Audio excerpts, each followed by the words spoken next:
Hare Krishna, dear devotees. Thank you very much for joining in today's session on gems from Srimadbhagavatam. Today we are covering Srimadbhagavatam, verse number 6.14.5. So, Canto 6, Chapter 14, verse 5. Hare Krishna. Please join us for the invocation mantras. Om Namo Bhagavate Vasudevaya. Om Namo Bhagavate Vasudevaya. Om Namo Bhagavate Vasudevaya.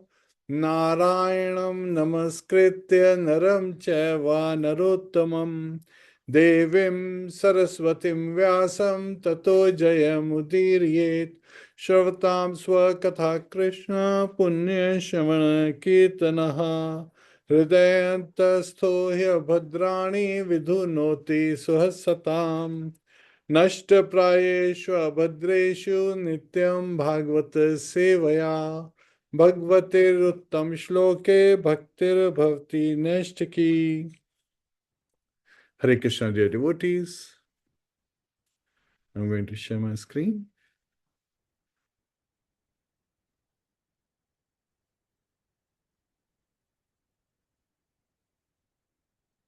Srimadbhagavatam, Canto 6, Chapter 14, verse 5.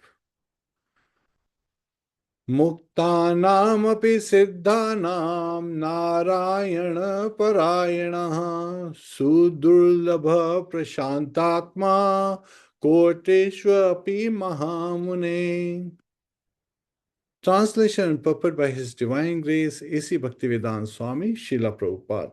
Srila Prabhupada ki jai.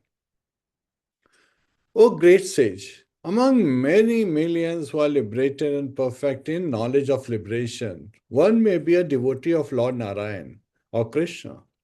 Such devotees who are fully peaceful are extremely rare. Purport. Devi, would you like to read the purport? Hare Krishna.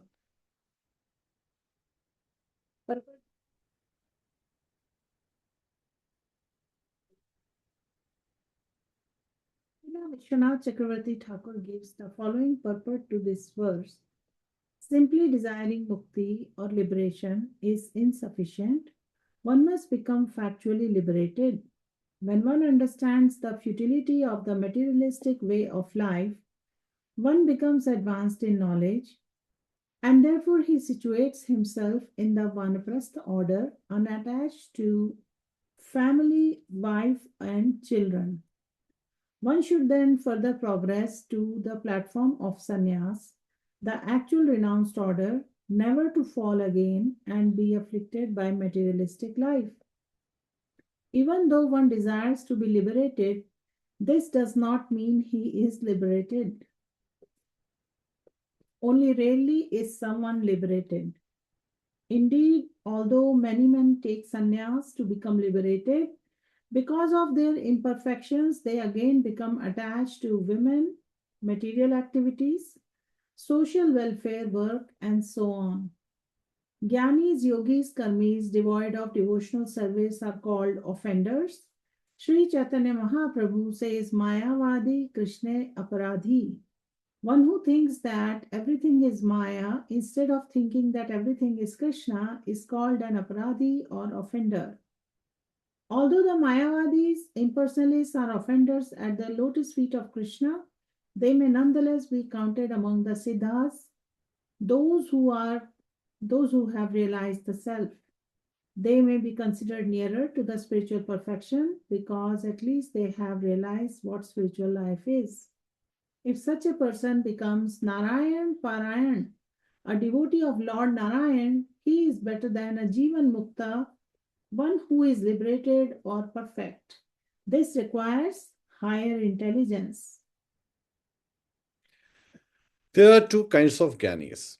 One is inclined to devotional service, another to impersonal realization. Impersonalists generally undergo great endeavor for no tangible benefit, and therefore it is said that they are husking paddy that has no grain. Sthula Tushavagrahantidaham. The other class of jnanis, whose jnana is mixed with bhakti, are also of two kinds. Those who are devoted to the so-called false form of the Supreme Personality of Godhead, and those who understand the Supreme Personality of Godhead as Satchidanand Vigraha, the actual spiritual form. The Mayavadi devotees worship Narayana or Vishnu with the idea that Vishnu has accepted a form of Maya and that the ultimate truth is actually impersonal. The pure devotee, however, never thinks that Vishnu has accepted a body of Maya. Instead, he knows perfectly well that the original absolute truth is the Supreme Person. Such a devotee is actually situated in knowledge. He never merges in the Brahman effulgence as stated in Srimadbhagavatam 10:232.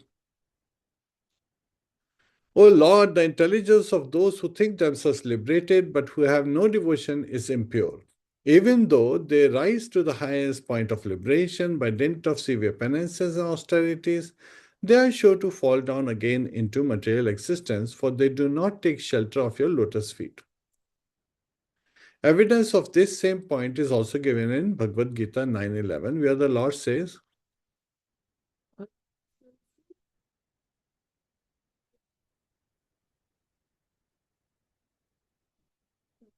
Over all that, when rascals Buddhas see that Krishna acts exactly like a human being, they deride the transcendental form of the Lord because they do not know the Param Bhavam, his transcendental form and activities.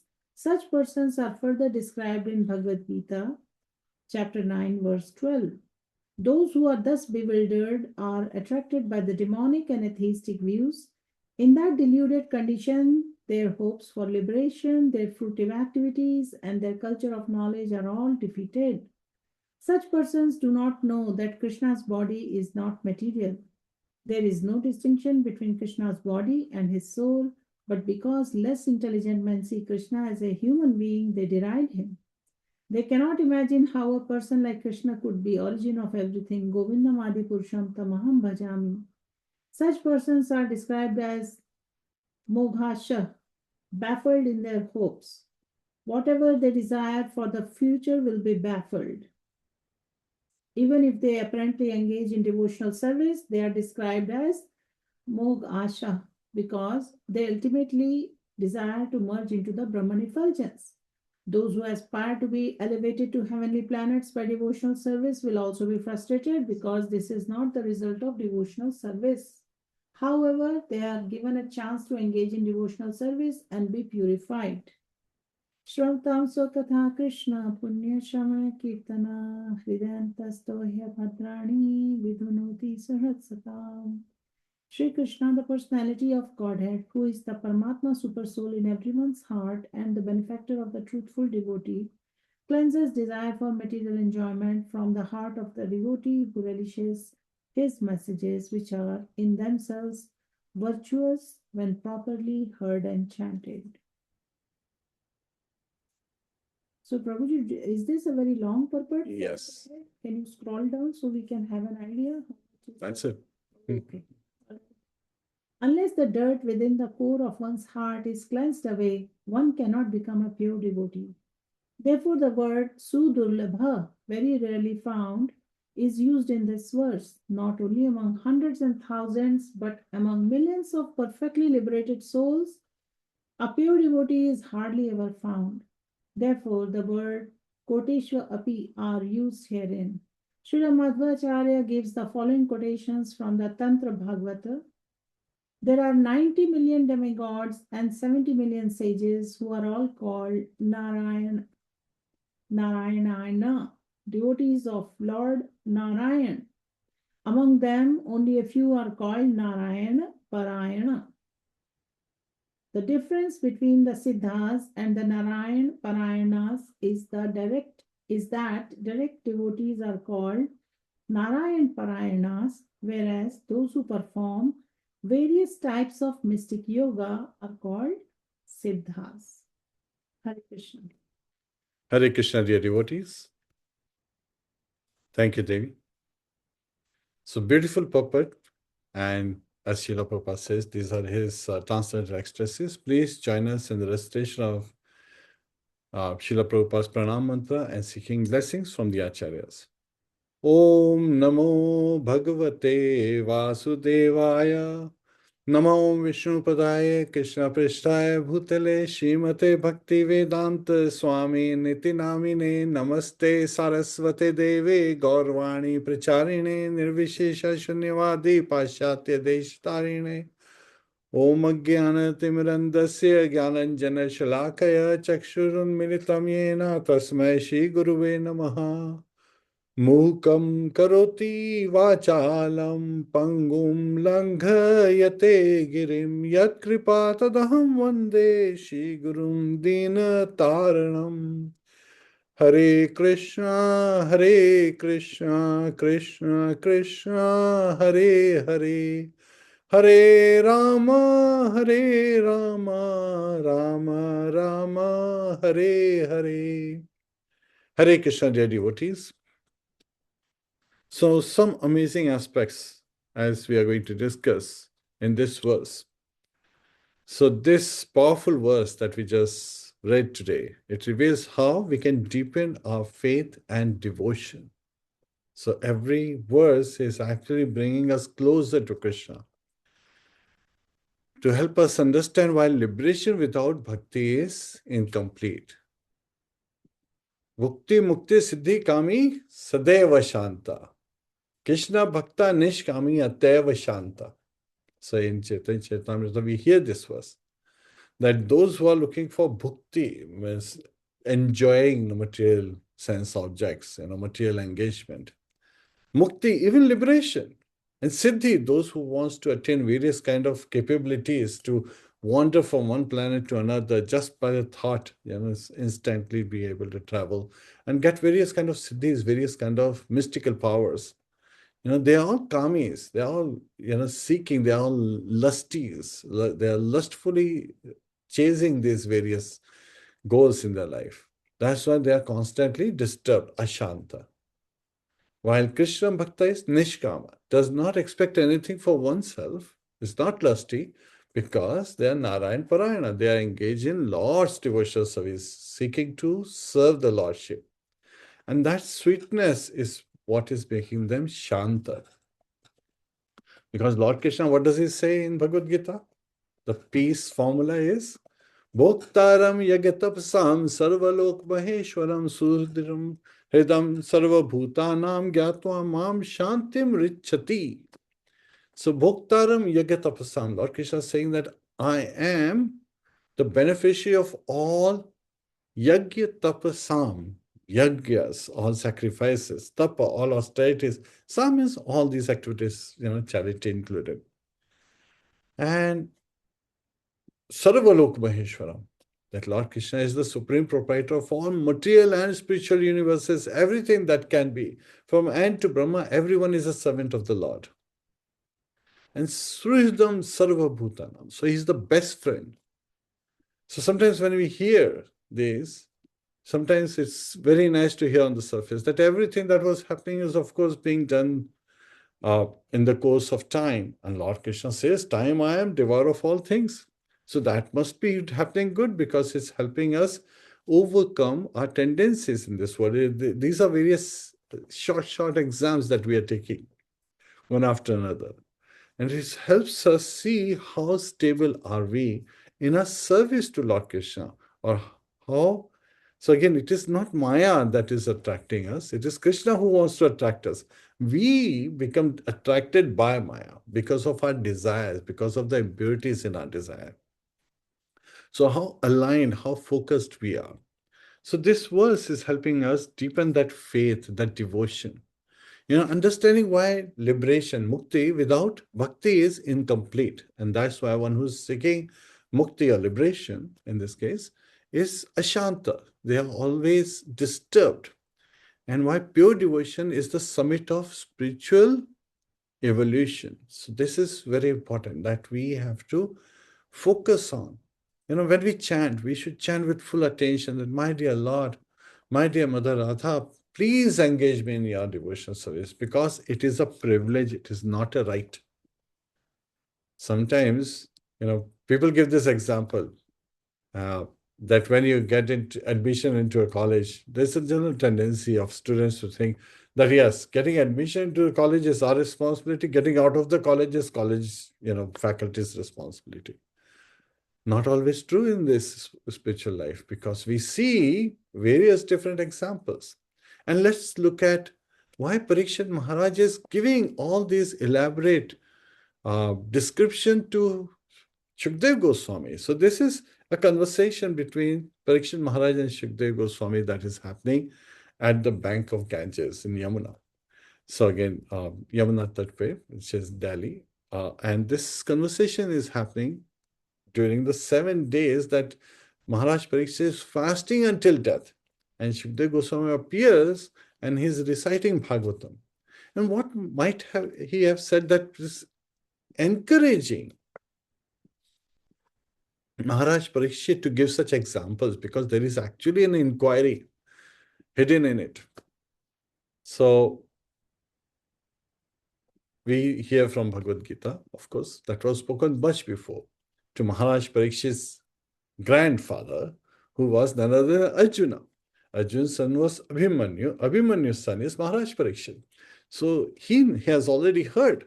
Bahunam janmanam ante jnanva mam prapadyate vasudeva sarvamiti mahatma ati sudurlabha. So again, Bahunam janmanam ante jnanva mam prapadyate. So after many, many births, the jnanis, those impersonalists, they take my shelter. Mam prapadyate. Vasudeva sarvam iti sa mahatma sudurlabha. That Lord Vasudeva is all in all. And such a great soul is very rare. And here he is giving exactly the same example. The Narayan Parayana person is even rarer among the liberated beings. And we all understand that there are 3 types of transcendentalists. Vadanti tattva vidastatum yajnanam avyayam brahmeti paramatmeti bhagwan iti shabdate. So there are 3 kinds of transcendentalists who actually see the absolute truth in 3 forms. Brahman, the effulgence coming from the toe of Lord Krishna. Paramatma, the super soul sitting in our heart, and Bhagwan, Lord Shri Krishna. And so all 3 are transcendentalists, which means transcendental means they are above the 3 modes of material nature, the mode of goodness, mode of passion, mode of ignorance. So they are not materialist. So right there, this reference has been given. But among those also, those who are transcendental, the greatest ones are the ones who are Narayan Parayana, who have dedicated their lives in the service of Lord Shri Krishna or Lord Vishnu. And that is the essence in this verse that has been glorified. Now, Parikshit Maharaj, why is he asking? Why is he giving such example? It seems like the student is preaching to the spiritual master, because Shukdev Goswami is this instructing spiritual master in this case, and Parikshit Maharaj is this, he's part of the audience. He's the main person who's hearing, he's receiving this Bhagavatam from Shukdev Goswami. Because something has happened previously in this canto. What has happened in this canto? Well, it just happened that Shukdev Goswami is revealing that once Indra, he was being glorified in his assembly. And everyone was singing glories of Indra. And at that time, his spiritual master, Brahaspati, he entered the assembly, and Indra ignored him, because as a disciple, one who's ready to be disciplined is called disciple. But he was not very well disciplined because he was still attached to the name, fame, and glories. Sometimes it happens. We sometimes see that people give up their property, they give up their family, they give up, all their designations, but then they, take the order of sannyas, carrying big suitcase of ego along with them. Sometimes it happens, yes. In the Jnani's world, in the impersonalist world, who knows? And that's what is surprising, that Indra, he's the king of the demigods. He is showing by his own example, he is actually a disciple of Brahaspati, who is the spiritual master of the demigods. Such an important relationship, and he did not respect his spiritual master. Brahaspati understood that this is because of the ego. And so he vanished right from that site. And now Indra got disturbed. So what happened is, he was looking for Brahaspati, couldn't find Brahaspati. Well, that means none of the yagyas and austerities were performed. And so the devtas, the demigods, became weaker. And as soon as the demons came to know, the Daityas came to know that yes, their spiritual master has deserted these demigods, then they are powerless. So they immediately attacked and they defeated Indra, threw him out of his capital, and the heavenly planets were occupied by demons. Now, Indra, in this particular state, does what he does best. He goes and begs for advice from Lord Brahma. Lord Brahma says, you know what, you insulted your spiritual master, did not recognize him. So now what has to happen? You have to have someone to perform all these sacrifices. Approach Vishwarupa. He is son of sage Twashta, very powerful sage. So if you approach him, he might be able to help you. So now Indra and the demigods, they approach Vishwarup. They say, please help us. Vishwarup, his father's side is, of course, Twashta is one of the demigods. Mother's side is from the Asuras, the demon side. But he's got three heads. One head he just chants, one head he just takes somras, and so he agrees. He says, you know what, as a Brahmana, it is very bad. It's not so much in my favor that I'm engaging in all these activities because I should be engaged in devotional service. But for your sake, I agreed to do this. So in this way, it appears that Indra has accepted a priest as a spiritual master in this case, and so he is engaging in sacrifice, and he receives Narayan Kavach from Vishwarupa. And of course, Narayan Kavach also starts with Om Namo Bhagavate Vasudevaya. Very powerful mantra. Time and again we see this mantra appear. It's in the invocation of Bhagavatam. It's in the story of Dhruva. It's in the story of Vishwarupa, again, enabling this Narayan Kavach to protect Indra. Now Indra becomes powerful. He attacks and immediately he wins his kingdom back. The heavenly planets are again ruled by Indra, but he wants to stay powerful. So what happens? He continues to engage Vishwarupa in various sacrifices. Vishwarupa, he feels good that, okay, Indra, his father's side, is, progressing, but he also has a soft heart for his mother's side, right? So what happens? He is actually throwing some oblation in the fire for the demons also, because he doesn't want them to suffer. That's also family. This is also family. Both families can be happy. So he's thinking that way. Indra comes to know that Vishwarupa is making offerings in the sacrificial fire on behalf of demons as well. Well, being short-tempered, he takes out his sword and chops off the heads of Vishwarupa. Oh no, he just committed a Brahmahatya. And of course, sometimes in this case, the sages, they say, you should, perform other sacrifices to ward off the evil effect. And Indra in this particular says, no, no, no need. And then later on, he goes and, the sin of Brahmahatya, he splits into women, earth, trees, and so forth. And water. Yes, the four elements, he gives 25% to each of them with a boon. And somehow he has nullified the effect. But Twashta is upset that his son Vishwarupa was killed by Indra. And Twashta performs a great sacrifice. In this sacrifice, a great demon, Vritrasur, he appears. And now Vritrasur is so gigantic, when he roars, the whole, the very land trembles. And he, along with the demons, they go and attack on the demigods, and then they again defeat the demigods, and again Indra is looking for help. So he approaches Lord Vishnu. He's, based on the advice from Lord Brahma. And he is praying to Lord Vishnu. Now Lord Vishnu becomes pleased and he says, actually, you can do is approach sage Dadichi and he will give you his bones. And from that, Vishwakarma will create a powerful weapon. And with that weapon, you will be able to kill Vritrasu, defeat Vritrasu. Now, Indra is in dilemma. Wait a minute. Sage Dadichi? I actually threatened that sage a little while back. Not just threatened, I chopped off his head a little while back. So how can he approach such a sage? Well, Ashwini Kumars come for Indra's help. What has happened? You might be interested. What happened that Indra is so worried about approaching Sage Dadichi. So what had happened was that Ashwini Kumars, even though they're the doctors of the demigods, they were considered Shudra. Unfortunately, engineers and doctors are considered Shudra by profession because they do service to others. And so Indra would never let them taste Somaras. And they wanted to understand Brahma Vidya. So they approached Radichi, who very nicely said, sure, I'll teach you. Yeah. Again, this is the heart of a devotee, Narayana Parayana. If someone wants to take shelter of Lord Narayan, why not? You should learn it. So again, they are very happy, they return, but Indra comes to know, he immediately approaches Sage Dadichi. And he says, you know what? If you give them Brahmhatya, I will chop off your head. Brahma Gyan, I will chop off your head. Now, Sage Dadichi is not affected by this. But next time when the Ashwini Kumaras, they have come back to receive the knowledge, Sage says, you know what? After you left, Indra came, he threatened me. And what was the threat? That he will chop off my head.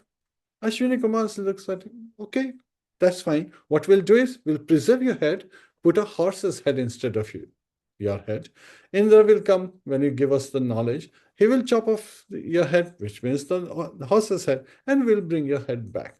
Now it's very interesting that when Ashwini Kumars, the doctors of the demigods, are giving this assurance to Sage Dadichi, Sage Dadichi, he did not ask for proof of concept, right? He just trusted them.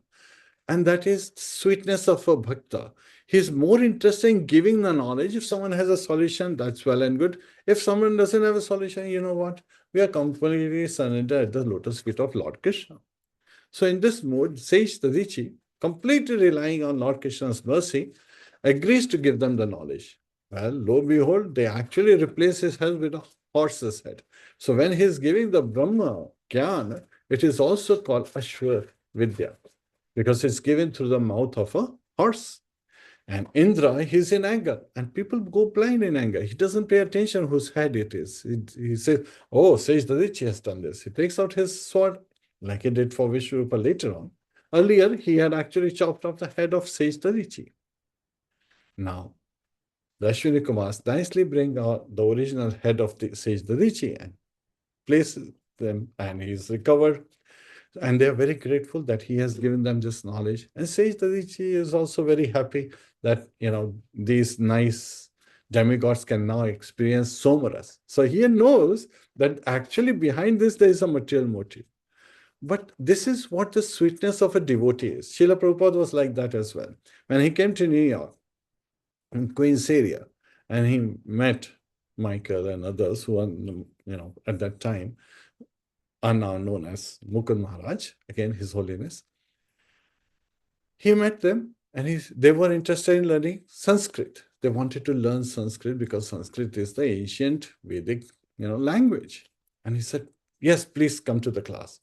And Srila Prabhupada started, Ishvaraha Paramaha Krishnaha Sachidananda Vigraha Anadiradir Govinda Sarva Karana Karanam. That's the first Sanskrit verse Srila Prabhupada is teaching them. So this is the sweetness that the devotees, they wrap everything around devotion and then present it. So the packaging is excellent while they are still achieving their purpose. Similarly, Sage Dadichi had given them Brahma Vidya to understand that Vasudeva is Sarvamiti. He is all in all, Lord Vasudeva. So here, he has also packaged it very nicely.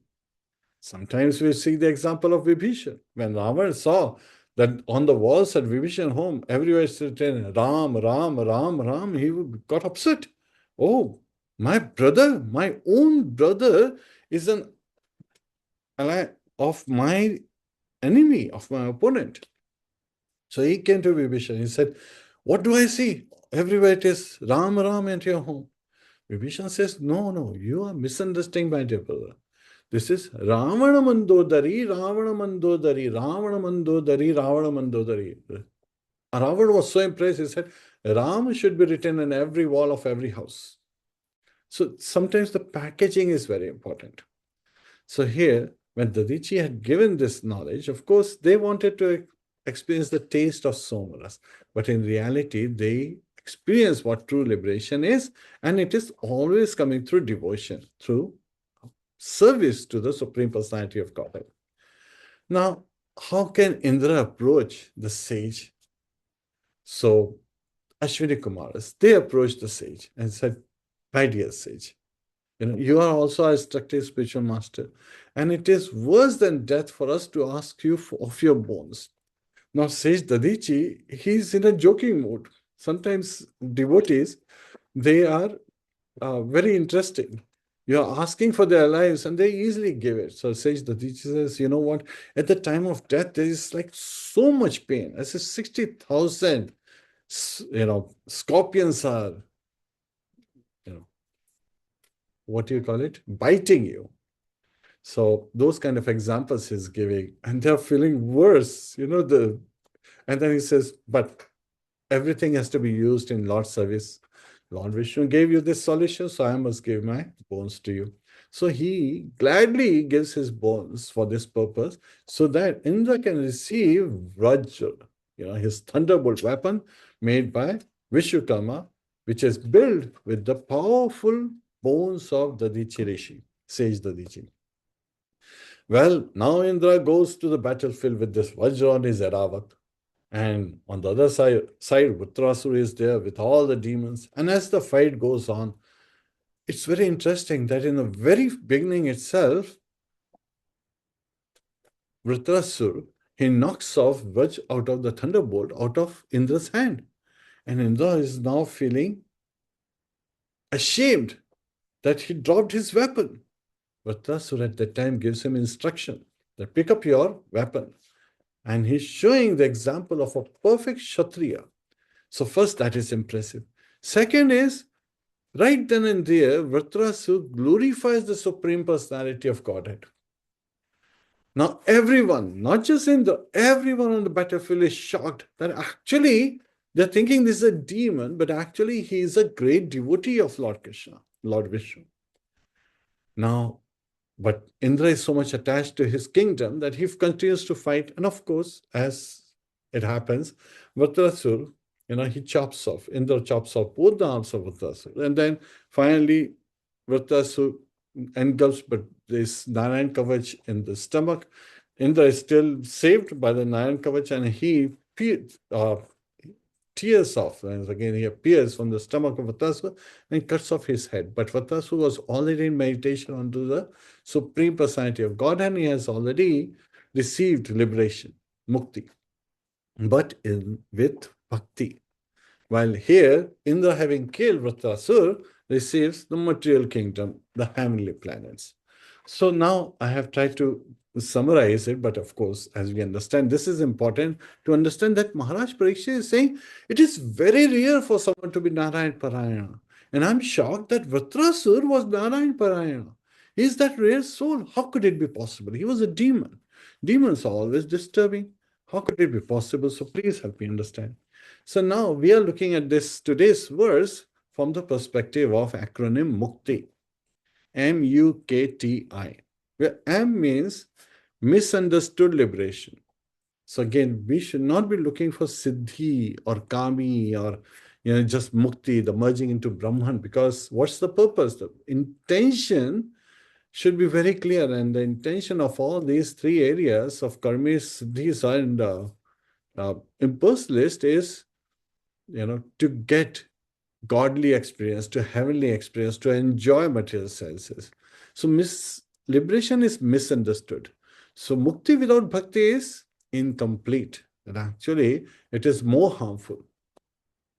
And as has been explained in the purport itself, Srila Vishwanath Chakravarti Thakur says that one who's thinking everything is Maya is actually an offender.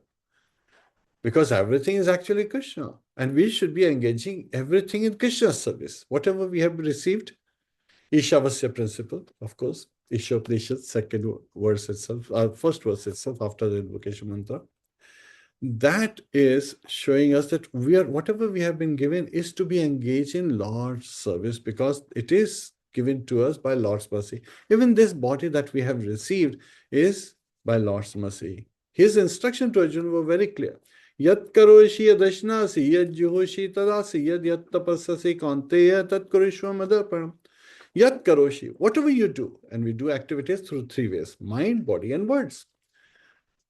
Yadashnasi yad juhoshi tadasi yat tapassasi kaunteya tat kurishva madarpanam. So whatever you receive, whatever you offer, so again we give in charity, we accept, perform austerities, and we carry out various sacrifices. We make offerings and sacrifices. So all activities, all sacrifices, all austerity, all charity should be done unto, the beneficiary is none other than Lord Krishna or Lord Vishnu. You refers to uncommon devotee. So it is very rare. So Narayan Parayana is very rare. Sudulabha. Dulabha is rare. Sudulabha, very, very rare. So that shows the value of bhakti. That's such a great privilege it is to receive bhakti. Such a great privilege to even be able to chant once. Hare Krishna, Krishna Krishna, Hare Hare, Hare Rama, Rama Rama, Hare Hare. It's a great privilege. Mostly it is misunderstood. And what does it grant us? So we talked about the peace formula. Krishna-centered peace. K is for Krishna-centered peace. When we engage in Krishna's Rishikena Rishikesha Sevanam Bhakti Richate. Hare Krishna. Let me get the power connection. Because once we lose power, Hare Krishna. Yes. So Krishna-centered peace is very important. Now, what does this all lead to? We are Narayan Parayana, we are focusing on Lord Krishna's service. We are understanding that the true mukti is engagement in bhakti as devotional service. Srila Prabhupada kept bhakti not just as devotion, but as devotional service, an active engagement. It becomes fruitful if we use transcendental intelligence, not the material intelligence in mode of goodness, passion, or ignorance, but transcendental. So, bhakti requires higher intelligence. When Srila Prabhupada, he opened Bhagavad Gita that was being prepared by BBT at that time, and the pages just fell apart. And he said, what does it require? And everyone's giving different reasons. Someone was saying, oh, Srila Prabhupada, we are so fallen. We just could not bind it properly. Oh, Srila Prabhupada, our binding technique wasn't good enough. We are so fallen. We are such a bad state. So Srila Prabhupada had everyone's different response. Afterwards said, intelligence. It requires intelligence to put it all together nicely. And now in today's world, you can keep flipping the pages and they don't fall apart because of the transcendental intelligence that went in preparing these Bhagavad Gitas for the benefit of humankind. And what does I refer to? I is very important. It's not the I. It's not that. It is immortal service. Devotion never ends. It is eternal. So we have to serve eternally. Jivera surupaya Krishnera nityadas Krishnera tathashta shakti Veda Veda Prakash. We living entities are eternal servant. Nityadas, eternal servant. And what does the servant do? Servant serves. So eternal servant serves eternally. Simple as that. So this Srimadbhagavatam verse here dismantles a common spiritual illusion that mukti itself is the highest goal. No, it is not the highest goal. It is bhakti in mukti, Narayan Parayana, fully devoted in the service of the Lord is what makes it rarer. So as we understand that yes, Siddhi is rare, mukti is rarer, but Narayan Parayana is the rarest. Bhakti is the rarest. And this verse is actually helping us solve the modern tension between self-help spirituality versus surrender unto Lord Krishna. There's a lot of talk that goes on self-help, right? But it's so much focused on the person I, keeping the person in the center. While devotion is keeping Krishna in the center and the true value of surrender. So we talked about the six limbs so many times, we talked about it. Anukulyasa sankalpa pratikulyasa vajanam rakshishati ti vishwaso gopatitve varnam tatha atmadikshepa karpane shadvida sharanagati. So Srila Bhaktivinoda Thakur, he describes the six limbs of surrender. Anukulyasa sankalpa, everything that is favorable for our devotional service, we should accept it. Pratikulyasa vajanam, whatever is unfavorable, we should reject it. Rakshishati Vishwaso, Lord Krishna will provide us protection. Gopatitve Varnam Tata, he is our maintainer. Atma Nikshepa, surrender everything for the pleasure of the Lordship. Karpane, being a humble servant of the Lord, always be humble in our heart, not just in the show, but be really there. So today's acronym Mukti reveals why liberation without bhakti is incomplete, and why pure devotion is the summit of spiritual evolution. That is the essence of our life. So we have to take deeper dive. What does misunderstood liberation mean, right? So we have to look from the perspective that Srila Prabhupada, he states very clearly in the purport that desiring mukti does not mean one is liberated. Desiring mukti does not mean one has achieved, has become a mukta. It is the action that we engage, when we engage in devotional service, then those actions are above the three modes of material nature. And that's what liberates us from the three modes of material nature. Otherwise, engaging in any of the modes of material nature, it's material nature, it's binding, right? So, once again, many renunciants, they fall again because mukti without devotion locks shelter, the true surrender, that we have to take shelter, right? Liberation is not freedom from bondage, it is freedom from false independence. Hare Krishna. So there are so many examples we can think of. A prisoner is released from the jail, but he's refusing a home wanderer's homeless, right? So liberation without bhakti is similar. It's freedom without belonging. I can give you another example that sometimes the birds are released from the cage. So they should be exploring the new sky that they are able to do that. But sometimes the birds, they are coming back to the cage. They're sitting at the front door and they're not leaving. Why? Because they cannot trust the sky. They have that fear of trusting the sky. Better is to be where they are comfortable. And that is what the tendency of most of the living entities is. They like the comfort zone. So they want to stay within the comfort zone. While what devotional service asks is actually to go and expand our zone of comfort, be in an uncomfortable state. Srila Prabhupada exemplifies it. He shows the true value of sannyas. Sannyasi is not someone who's wearing gehua and saffron clothes and going around and carrying out different activities. And being always the center of attraction. So many times we have seen this happen, that once there is sannyasi and then, if there is a Bhagavatam class going on, a Bhagavad Gita class going on, and if a common householder person or even some, new brahmachari is giving the class, sometimes sannyasis may become upset by saying, I'm a sannyasi, in my presence, you are giving the class? This is not proper etiquette. Sometimes this kind of mentality, it does happen.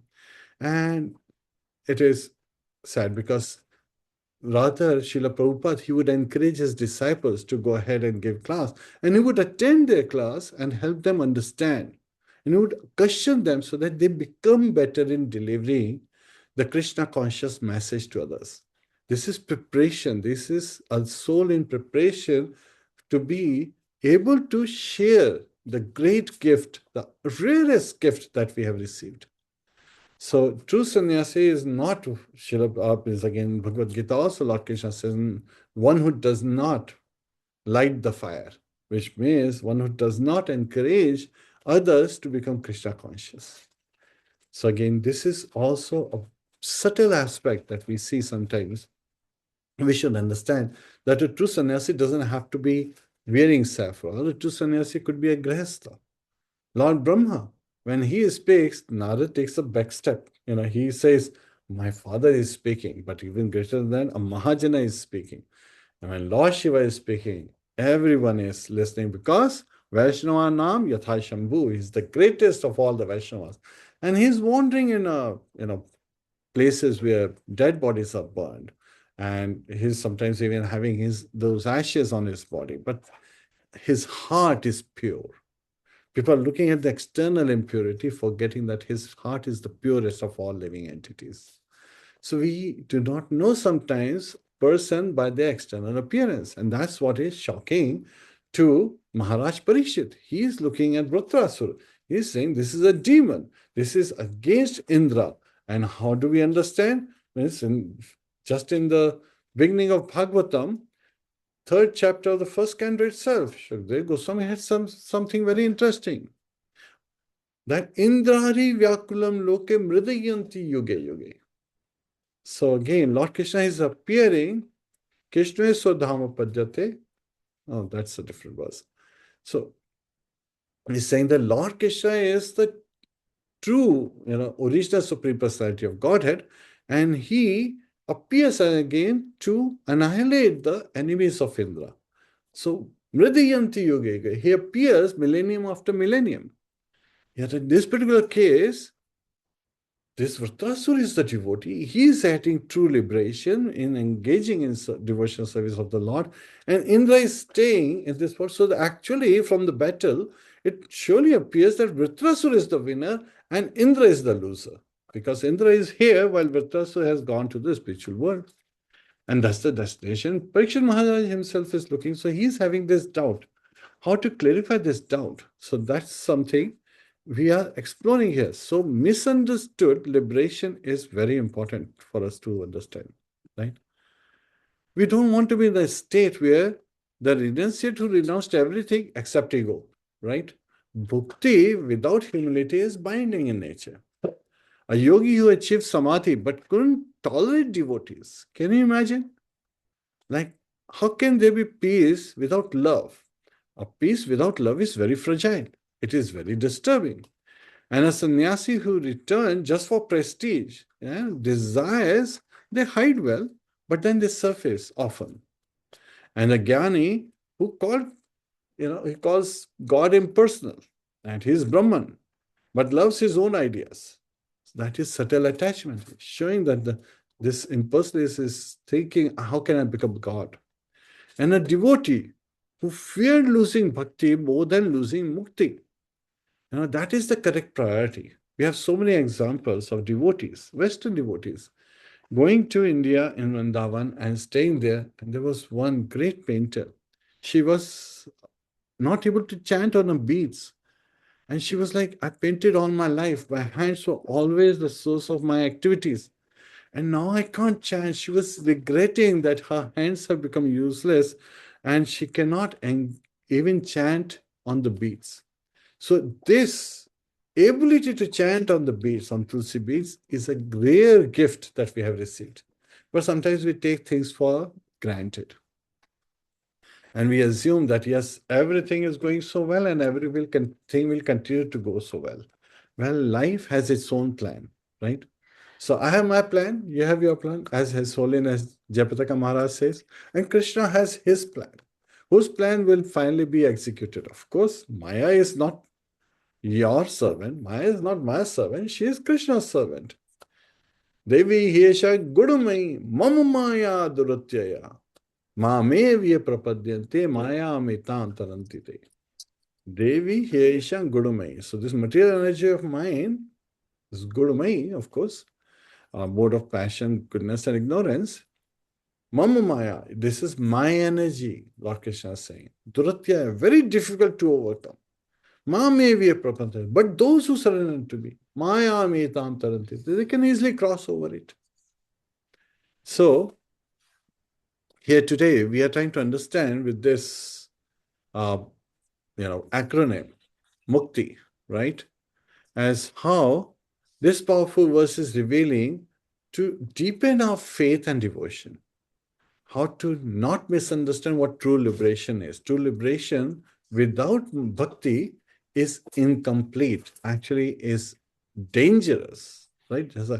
Sometimes we say, Adgal gagri chalkat jai. So it is like that dangerous. Incomplete knowledge is very dangerous. And we have to understand why liberation without bhakti is incomplete and why pure devotion is the summit of spiritual evolution. And this is what is puzzling even Maharaj Parikshit. He's wondering how could Vritrasu, who was a demon, he was able to overcome such a state. And my Guru Maharaj would always say that bhakti is not meant to bring us to zero, it brings us to relationship. That sambandha, avideya prayojana. Sambandha is who am I? What is my relationship with my Supreme Lord? I am eternal servant of the Supreme Lord. So the Abhideya is the process of devotional service. Prayojana is to attain the love of Godhead. It is not something Lord Krishna is going to give. It is something that's already existing and we have to reveal this. The love is in giving, not taking. So that is an important aspect. As we are exploring today in this verse, that this devotional service, Narayana Parayana, is very rare.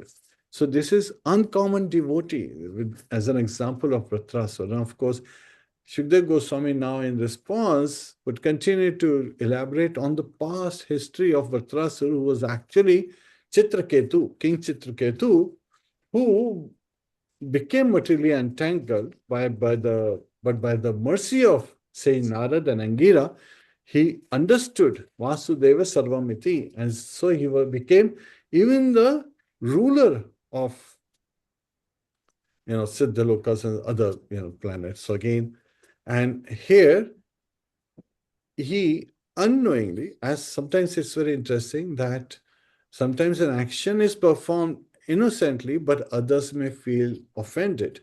And so Parvati thought that he is, making joke of Lord Shiva. So she cursed him to become an asura, a demon. And he gladly accepted that. He said, Mother, I accept. So now she felt so ashamed after Chitraketu left that she covered her face with the veil. And Lord Shiva started glorifying Chitraketu. So actually, he was a great devotee of the Lord. No matter how he appears as an asura is not important. His activities are that of a devotee, Narayana Parayana. So it doesn't matter. And Bhaktivinoda Thakur also talks about the same feeling. It doesn't matter where I take birth, where do I live, but my dear Lord, please always keep me engaged in devotional service. Chaitanya Mahaprabhu in the final 8th verse of Shri Shiksha Ashtakam, what does he pray? Then, my dear Lord, you may not embrace me, you may tremble me under your feet, but you are my Lord unconditionally. So there is no expectation, because expectation is the cause of frustration. So again, we have to also understand this aspect, that when we engage devotion service, there should not be any expectation. It is selflessly performed for the pleasure of the Lordship. So we are seeking to please Lord Krishna, please Mother Radha with our services.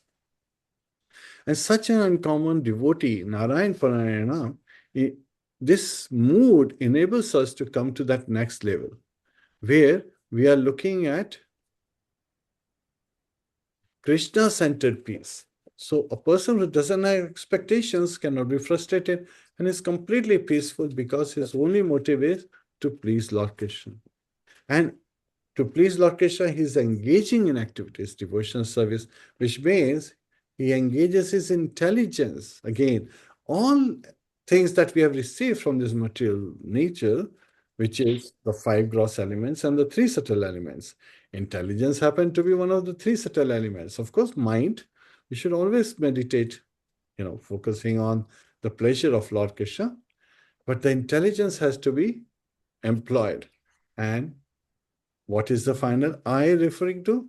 That we have to engage in eternal service, immortal service. Again, we have to serve eternally because that is our nature.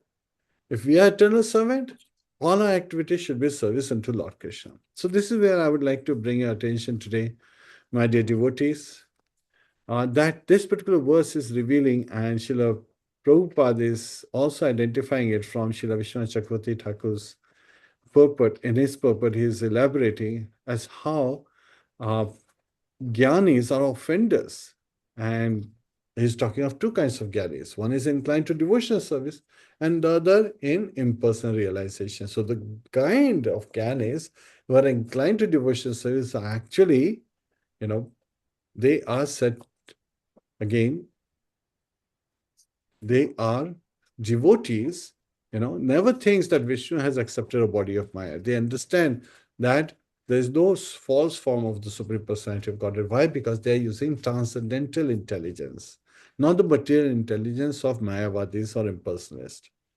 And this helps us understand that, yes, we are able to serve, but to be able to serve, we have to understand what the desire of Lord Krishna is. What are the capabilities that we have been endowed with? What are the gifts we have received? And be grateful to use those gifts in the pleasure of Shishi Radha Krishna. Only then there is a purpose in life. And the purpose of life is to attain love of Godhead, which is in the mood of giving without expectation. Hare Krishna, dear devotees. This is where I would like to end today's session. Focusing on this verse from 6th canto, chapter 14, verse 6, where the Srimadbhagavatam here dismantles a common spiritual illusion that bhakti itself is the highest goal. No, it is not. Mukti without bhakti is very dangerous, not just incomplete. It is bhakti that actually is liberating. Devotional service liberates us because it is transcendental by nature. Hare Krishna Devi, would you like to add anything?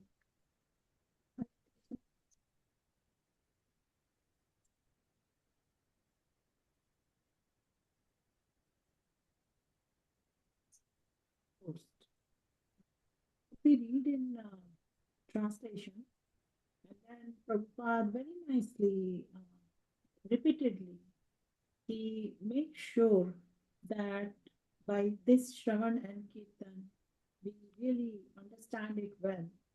And of course,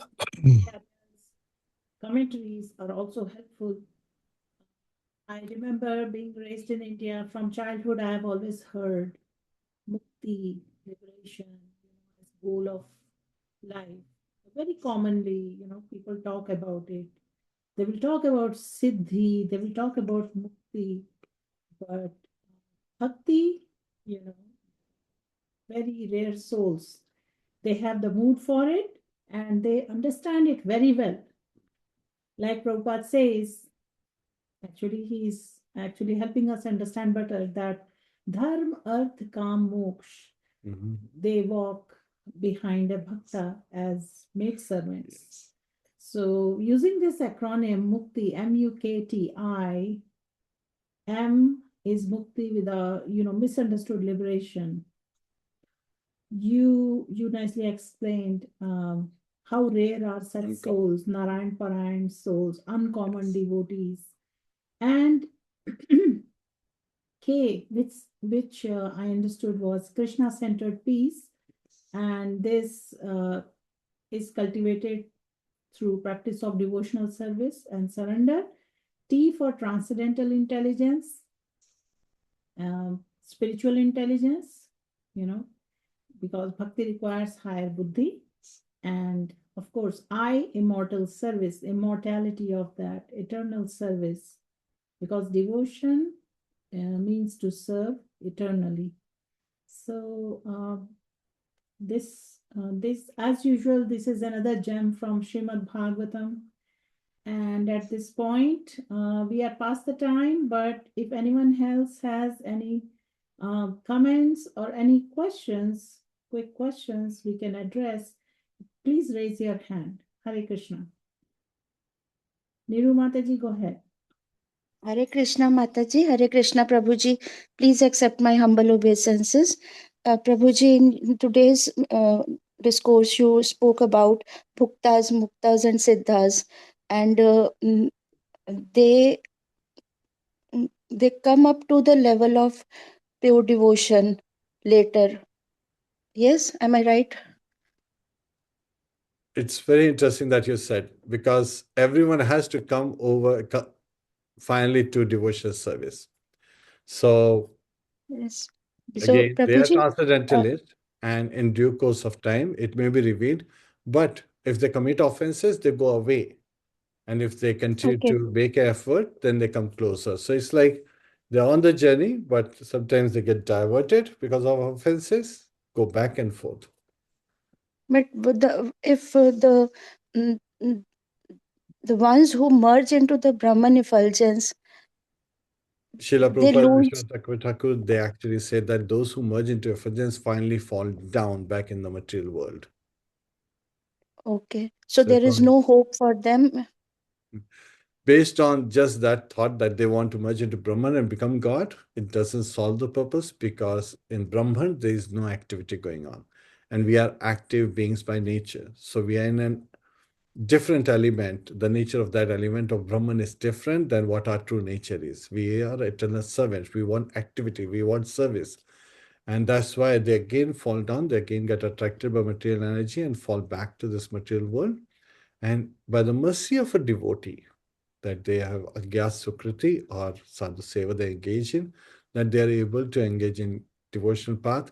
And it is only through devotional path that they can experience true liberation. In Brihad Bhagavatamrita, Srila Sanatana Goswami, he actually reveals that even those who go to Vaikuntha are devotees, but they're not the highest grade of devotees. Why?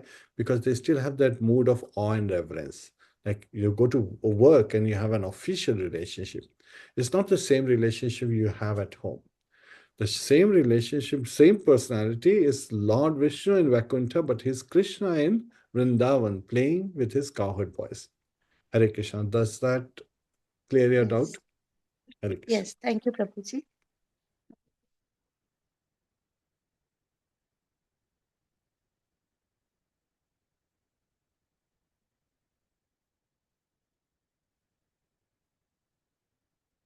Your hand is raised. You want to comment or ask a question?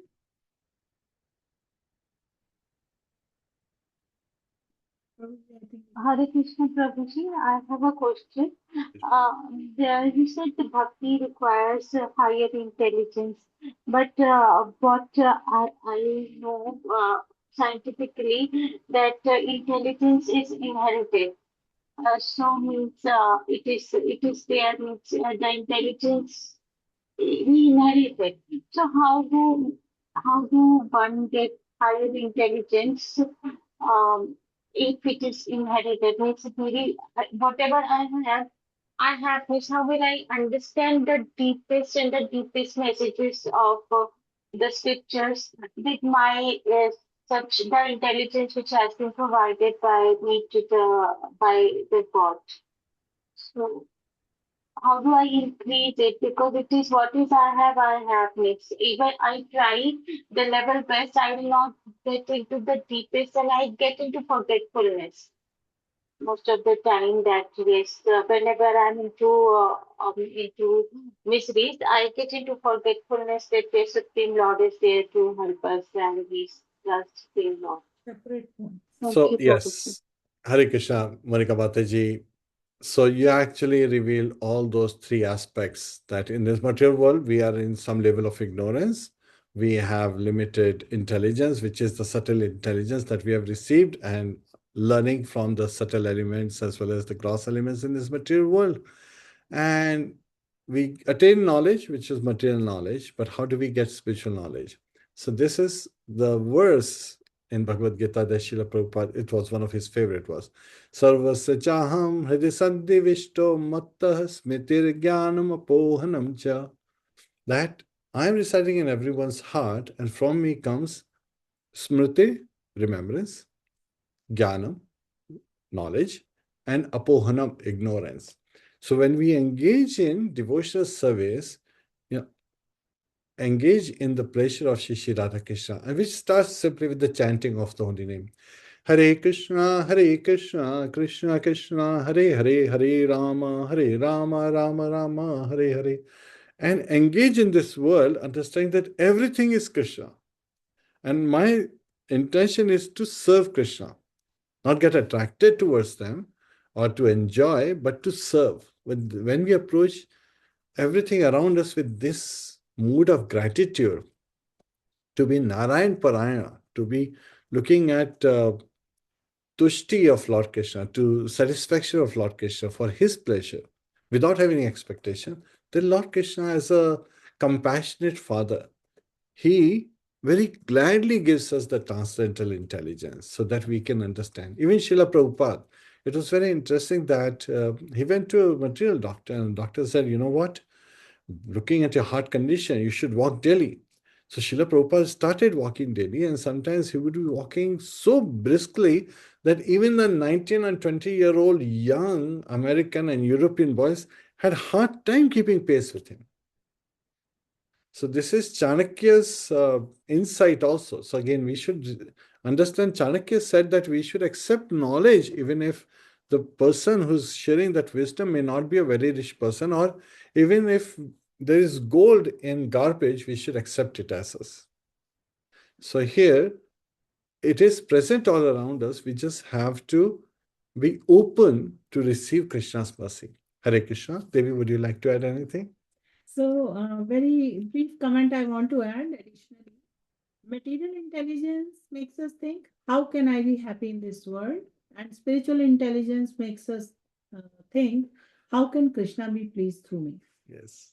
Okay. Thank you. So this Prabhupada repeatedly explains real intelligence begins when one uses the mind, body, senses, to surrender to Krishna, Yes. not to compete with him. Yes. So material intelligence is cleverness without surrender, and spiritual intelligence is surrender guided by wisdom. Haribo. Hare Krishna. All right, Prabhuji, I think we can wrap up. Gantra Srimadbhagavatam ki jai, Srila Prabhupada ki jai, Srila Bhagavad ki Janant Kodivasham Vind ki Janitaya Go Premanande Hari Hari Bol. Om Tat Sat. Have a wonderful week in Krishna consciousness. Hare Krishna.